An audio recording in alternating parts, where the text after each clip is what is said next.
السلام عليكم.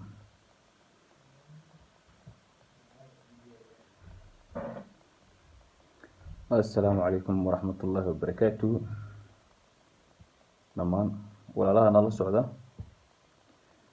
waa bil ramadaan. marka hore waxaan leeyahay ramadaan kariim. waxa weeye horta soo dhawaada ahlan wa sahlan meel kastoo aad caalamka kala joogtaan. ramadaan kariim waxa waaye waa maalinkii saddexaad ayay noo tahay soonka, marka soo dhawaada.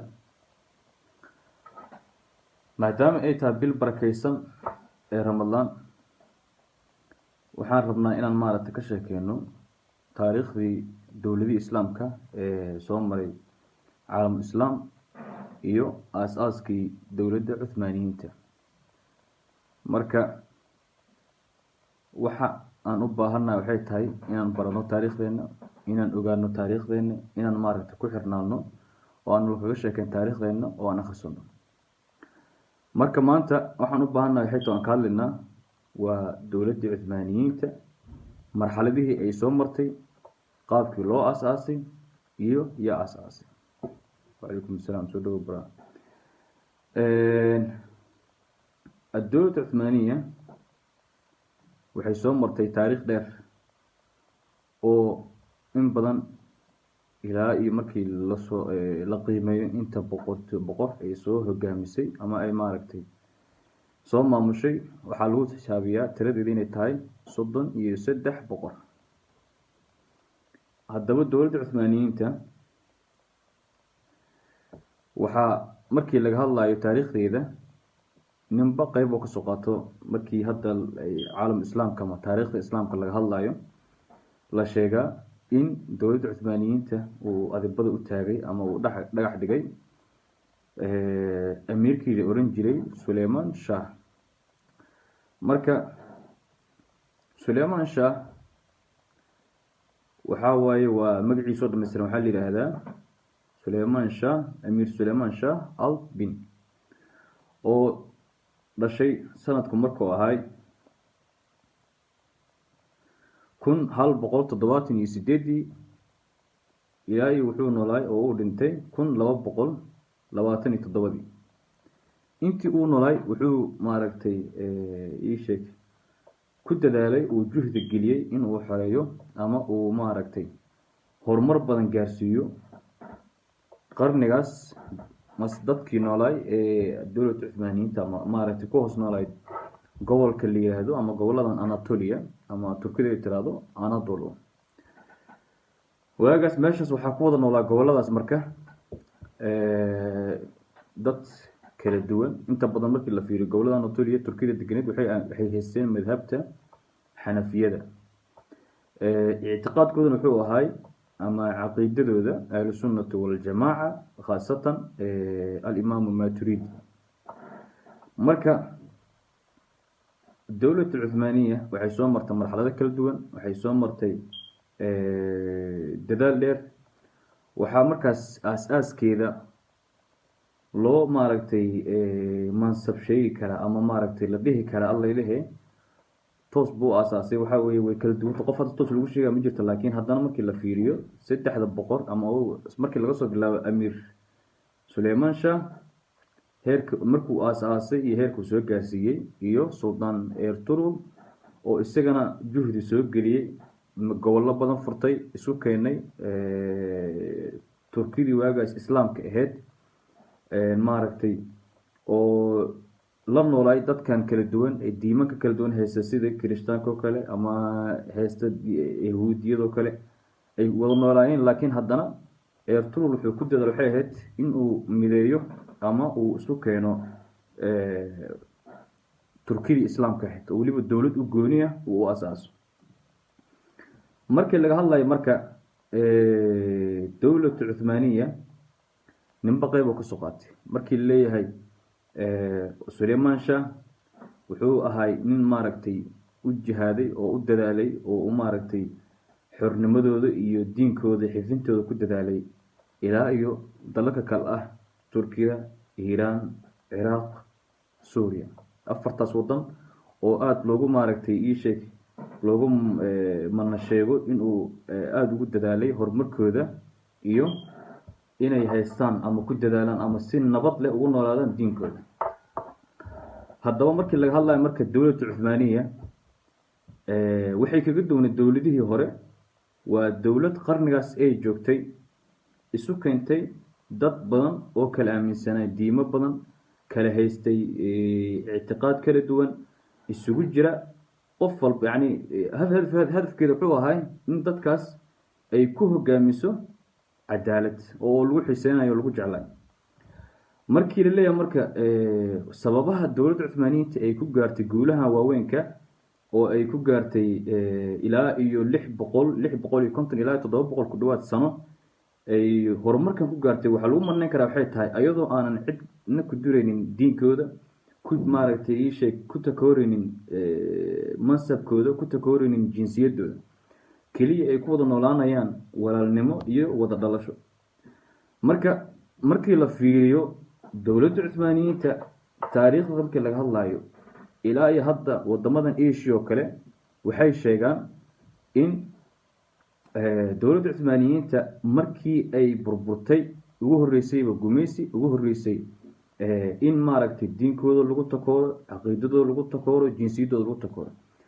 marka Sulaymaan Shah markii la leeyahay uu maanta magac weyn kaga jiro taariikhda dowladda cuthmaaniyiinta, waxa keenaya waxay tahay in isaga uu lahay dhagax dhigeeda ilaa iyo 3 wadan ama 4 wadan oo kala ah Suuriya, Ciraaq, Masar, Suuriya, Ciraaq, Iiraan iyo Turkiga.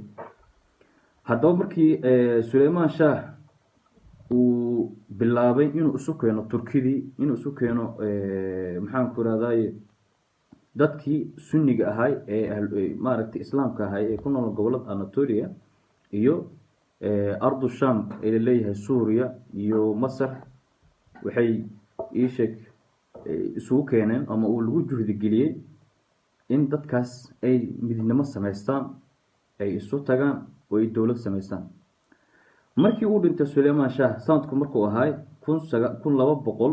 1227 hijriga miilaadiga uu dhintay, waxa howshiisii meeshii ka sii waday Ertugrul Gazi oo ahay nin maanta amiir ku dadaalay in maanta dowladda cuthmaaniyiinta magaceeda iyo maqaamkeeda iyo heerkan ay soo gaarto, iyadoo taariikhdeeda caalamka islaamka meel walba laga xuso, laga akhristo, laga daawado.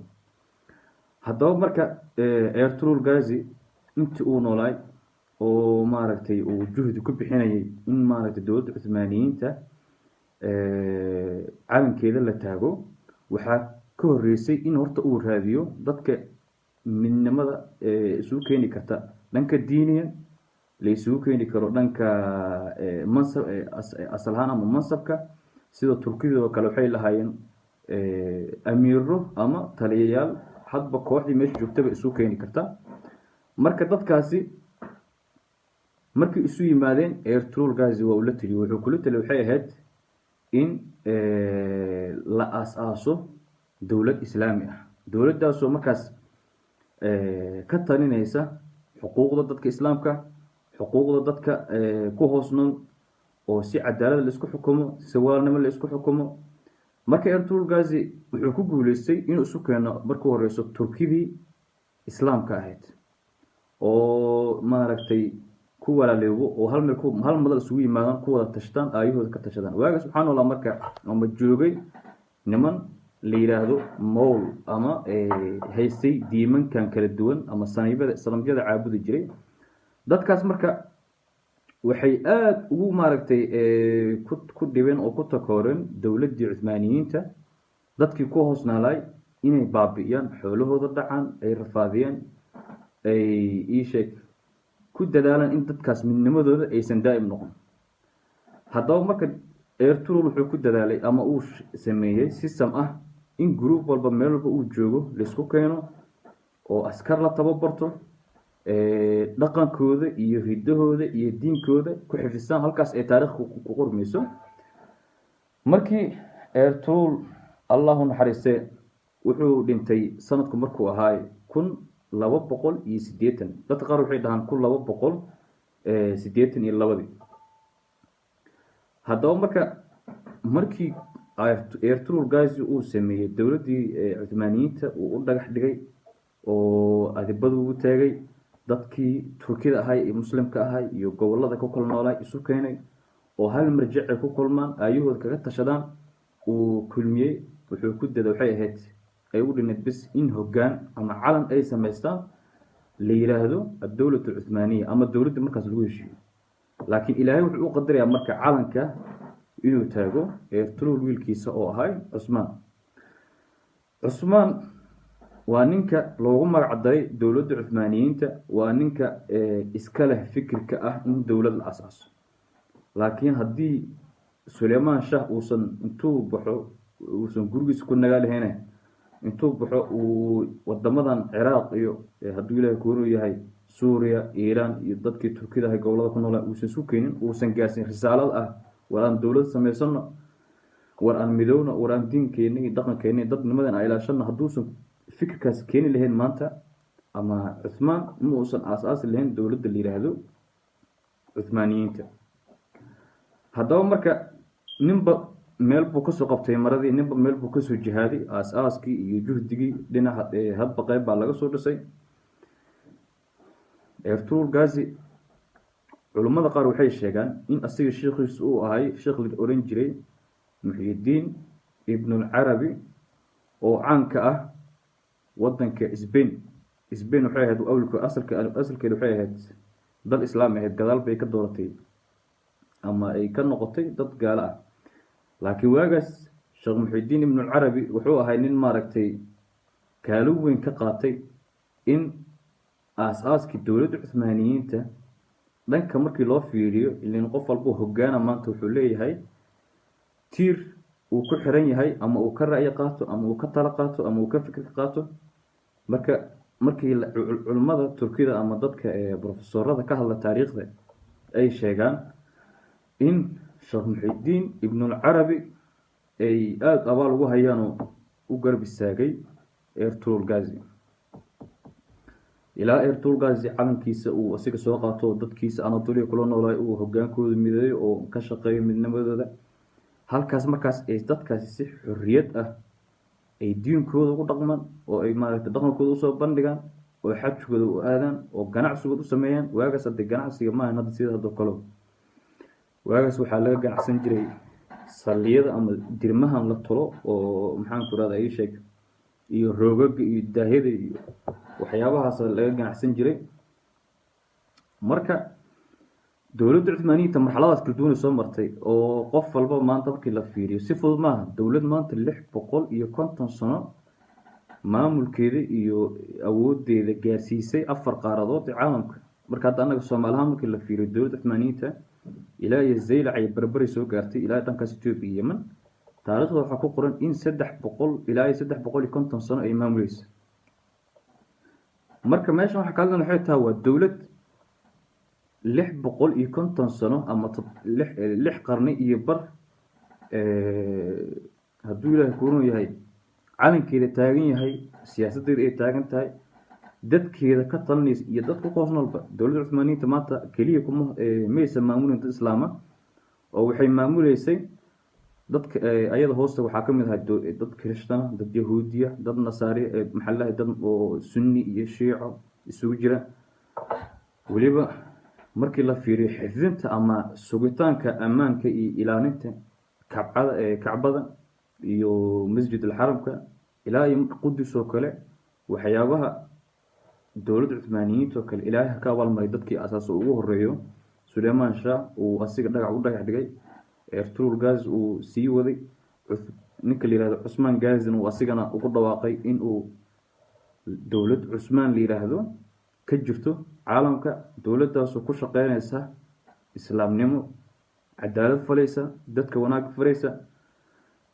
waagaasna markii laga hadlayo dadka diimaha kala duwan heesoo kale markii taariikhdooda la fiiriyo ayaga xataa ay leeyihiin haddii aysan jiri lahayn dowladda Cuthmaaniyiinta maanta annaga dhaqankeeni baa zuuli lahay, diinkeeni waa la tirtir lahay. iyadoo Cuthmaaniyiinta haddana waxyaabaha lagu ammaan waxaa ka mid ah haddii ay arkaan qolo Yahuudiyo meel ku nool waxay u xifdin jireen ammaankooda sugi jireen masaajidadooda haddii arkaan qolo oo kristana meel ku nool waxay xifdin jireen ama ay ugu gargaari jireen meesha ay ku nool yihiin oo ay leeyihiin haye wixii qaanuunka iyo nidaamka dawliga aan ka hor imaanan waa u fasaxantiin, cibaadaadkiina u fasaxantiin.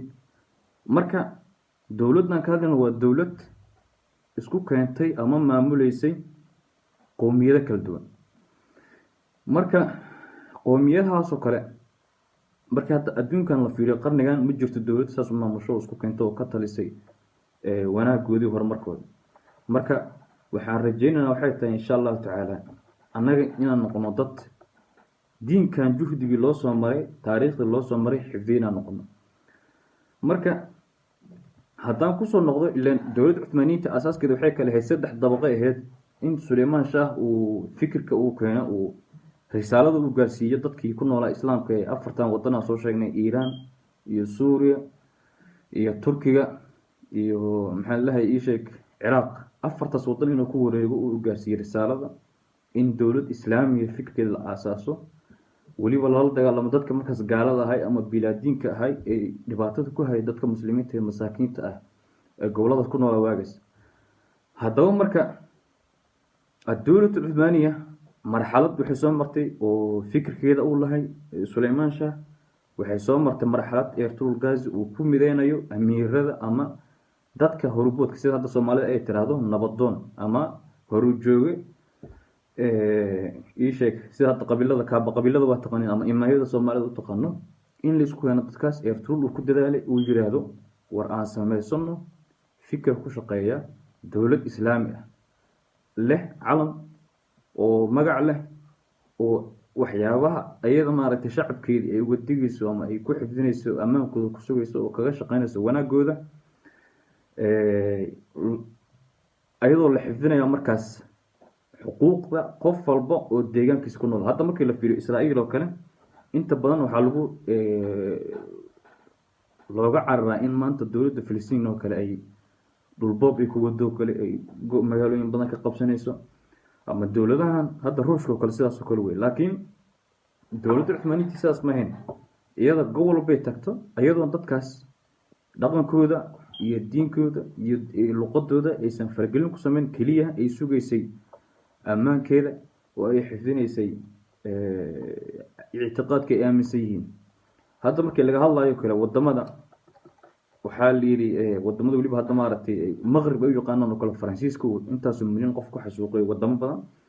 taariikhda jaamacadaha lagu dhigo waxaa ka mid ah in hadda kor nin professor soo booday wuxuu yiri jaamacad waxa lagu qabtay seminar looga hadlayo taariikhda dowladihii hore isugu jiraan boqortooyo. waxaa la yiri marka nin Maghrib ah waxaa barnaamijkaas marka seminarkaas marti ku ahay professor Turkiya. marka ninkii Maghribka wuxuu yiri annaga dowladda Cuthmaaniyiinta waxay noo geystay dhibaato, waxay naga qaaday xorriyadii, waxay naga qaaday afkaartii xorriyatul qowlka. professorku waa soo booday wuxuu yiri maanta Maghrib oo kale ama Faas oo kale luqadda looga hadla wuxuu yiri Faransiis. haddaba wuxuu yiri marka dowladda Cuthmaaniyiinta hadii ku gumaysan lahayd maanta waxaa qasab kugu ahaan lahayd inaad ku hadashid luqadda Turkiga.